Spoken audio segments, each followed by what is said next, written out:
Hello there, welcome Genesis Models and welcome to episode 26 of our Leopard 2 build.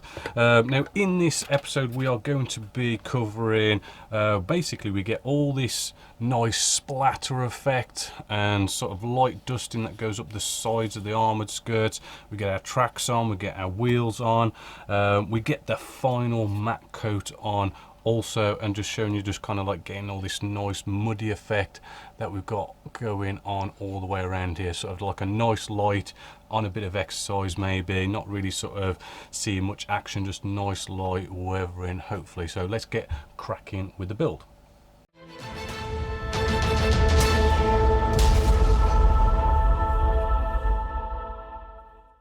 We're now going to do some splatter effects. Now I want to sort of keep with the theme of just using pigments and water. Now I know there is all sorts of products out there. I mean, we've got like splatter effects and stuff that you can actually buy, which are enamel and stuff. But I just wanted to keep with the theme of using pigments and water because you can get the same effect and there are a few benefits for doing that. Now I've got a really sort of nice sort of like a fan type paintbrush just here, really good for doing splatter effects. Again, I've already mixed it up, a nice simple pigments, water, get it to a bit of a milky consistency. Always good to maybe start with, say, the underside of the model with something like this. Let's move this out the way, bring you in. I'll just take these side skirts off out the way because we don't want to mess them up. Right, and what we do is we get our air pressure up really sort of nice and high. Right, really sort of high. We want a lot of air pressure. There we go, that should be good. And what we're going to do is just from a bit of a distance, we want to get started. I'm starting just on the underside, the hull, just to get used to it, right? Underside of the hull, something we're not really going to see, so I don't mind kind of using it as a bit of a test bed. And we just sort of basically, you know, get in with the airbrush and we just slightly just blast it here and there. And hopefully what you'll see, maybe if I can just prop this up a little bit for you, is we'll see a bit of splattering going on. Right, just there, as you can see, a nice bit of splattering, and we can just do this all the way along like so. If we just get some air just to dry it off, you can sort of see how it all comes together. Now, depending on how loaded up your brush is, depends how much of a splatter you get and stuff, and how close you get, how further away you get. So let's just now bring, say, the sides up just here. Now for this, I'm sort of, my brush is, you know, fairly sort of lightly loaded. I might just sort of make it a little bit less, right? Because the more you got on, sort of like the bigger the splatters are going to be. So having your brush sort of lightly loaded will give you fine sort of splatters. And if I sort of get a bit close as well, it'll sort of get it more targeted. So I'm just want to sort of lightly try and splatter this up, and then just cut to air a bit, and you can sort of see it come out more clearly, that nice bit of splatter just there. Now the cool thing is about this as well is because we're using pigments and water, if say there's a bit of a splatter we don't like, it's so much more easier to clean up because it's just pigments and water. We can get sort of like maybe a moist cotton wool bud, just rub at, say maybe there's a big splatter gone somewhere you don't want, we can clean it up. Using like enamels, I do kind of find that you make a bit of a mistake, the cleanup process is actually really sort of hard, and it kind of can sort of ruin it a little bit. So it's not sort of the best with enamels to sort of clean things up. But basically I'm just going to sort of splatter this just lightly along the edges. I don't want it to be too much. Again, I want to keep this quite light. Actually, in the running road wheel area, if we sort of go a bit of a distance, maybe bring you out a little bit, if we sort of, again, because we was close here, was about easily able to target the edge just here, but for like the road wheels and stuff, I mean, from a distance, we can just generally give this a bit of a splatter all over. And hopefully you can see the splatters are a little bit more just all over the place on the underside where the road wheels are and everything. And maybe to sort of concentrate areas, I mean, we've got here, this is where we're probably going to see a lot of the splatter because it's on the drive wheel just here. Probably going to see a lot more churned up earth and stuff. Probably concentrate on this area that little bit more, you know, maybe at the front and the back as well. As you can see, I've already done quite a bit at the back here. You know, I'm going to do some more just here, concentrating on those areas, and that is, you know, basically it with the mud splatter. It's just all about getting a nice mixture, a nice paintbrush, bit of an airbrush and splatter it on. You could use a toothbrush if you wanted to and dip it into the toothbrush, get a cotton wool bud and just you know what, I'll just sort of maybe sort of quickly show you, because I mean there's different ways you can do it. Let's get a cotton wool, a cocktail stick out. You know, you can dip into your solution here and basically you just flick it on. Maybe I'll just do a quick dip just to quickly show you. We can sort of just flick this on and we'll get some little splatters as well, you know, sort of like the same kind of thing, same sort of principle. Either way works. I do prefer using the airbrush. You sort of get lots more sort of micro splatters. You know, if you want the big splatters, the toothbrush is kind of a good one to use, or if you want big splatters, you know, even with the airbrush, you know, simply getting your paintbrush here and have it more loaded and you'll get bigger splatters as well. So that's splatter effects. What you also might want to do is, you know, we've been using the European earth, right? I'll also go over it again, but I'll go over it with some Russian earth, but I'll do that at a much more lighter as well, just to sort of represent a bit of sort of the more wetter mud. Just a quick one as well. I mean, I didn't show you, I did talk about it, but this bit here I don't quite like that. This should clean up. Boom, there you go, nicely cleaned up. Didn't like that bit. So easy to clean up, as you can see, just using pigments and water. If that was enamels, we'd have to get out like enamel thinners, try and clean it up.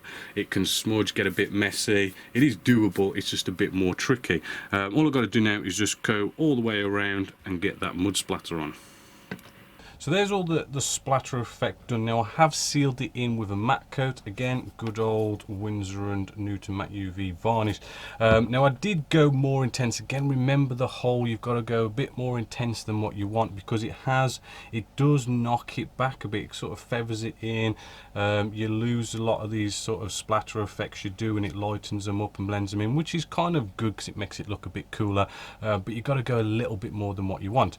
Also a little sort of tip, good to put the side skirts on temporarily, because, you know, we've got all this kind of splatter up here and I wanted to put a bit more extra splatter in this corner here, just so it kind of blends in with the top and you haven't sort of, you know, kind of just cuts or something.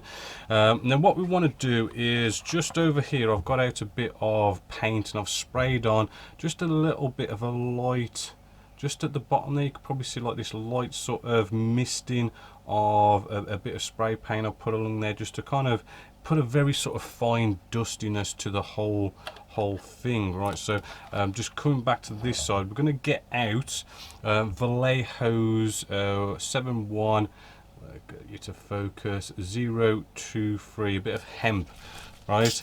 Again, good old homebrew thinners, right? And we're going to mix this in real thin, like you know, 10-20% paint, really sort of transparent, really gives us the control to have a very nice feathered bit of spray work. So, you know, I've just got a couple of drops in there, and that's probably about 10-20%. You don't really want to notice it spraying down. It's best that you kind of, you know, do 2 or 3 coats of this to get the desired effect, rather than having too much paint coming out and getting too much coverage too quickly and kind of sort of ruining things. At this stage you want to be a little bit careful. So we've got a nice sort of mixture going on here, and what I'm going to do is, all we do is very sort of lightly, you know, about 20 psi, just along the edge, right, just very lightly along the edge, right, almost a bit like doing things like pre-shading and post-shading, where you come along and you just follow a nice line. And I just want to get that little bit of a line going on. Because it's so thin, I haven't got to worry too much. I know I can literally sort of spray all the way along here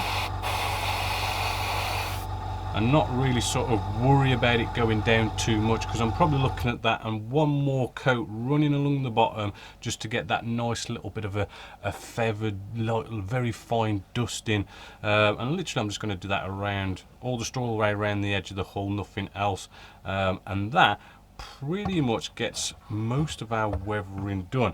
Little tip, you're probably going to do it because I've done it, accidentally got a few splatters everywhere. I mean, you can probably see my desk just here, loads of splatters just here. It's just pigments and water, so I mean, if I touch it, it's just going to come off onto your finger and everything.